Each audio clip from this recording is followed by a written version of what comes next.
আল্লাহ নবী বিশ্বনবী বলেন, যদি কোনো ব্যক্তি সূরাতুল ইখলাস এই কুল হু আল্লাহর সূরা 20 বার পাঠ করে, কয়বার?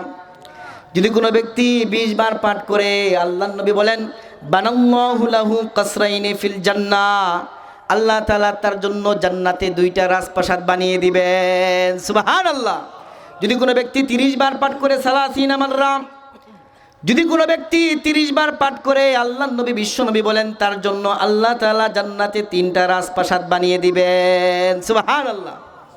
ও মুসলমান, এইখানেই নাম তাফসিরে কাবীরের ভিতরে আল্লামা ফখরুদ্দিন রাজি রহমাতুল্লাহি আলাইহি 9টারও অধিক ফজিলত উল্লেখ করেছেন সূরা ইখলাসের।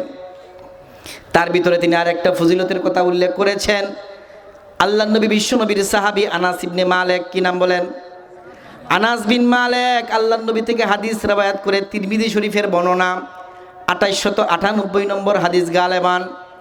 ওই হাদিসের ভিতরে আল্লাহ নবীর সাহাবী বলেন, যদি কোনো ব্যক্তি প্রত্যেক দিন, যদি কোনো ব্যক্তি 200 বার, কতবার? যদি কোনো ব্যক্তি 200 বার সূরা ইখলাস কুল হু আল্লাহর সূরাটুকু পাঠ করে, আল্লাহ নবী বিশ্বনবী বলেন মুহিয়া আনহু যুনুবু 50 সানা।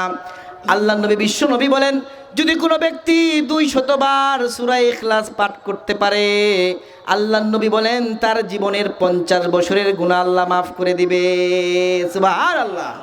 200 বার পাঠ করলে অনেক সময় লাগবে, 1 ঘন্টা, আধা ঘন্টা, এত সময় লাগবে না মুসলমান, মাত্র 15-20 মিনিট সময় লাগবে।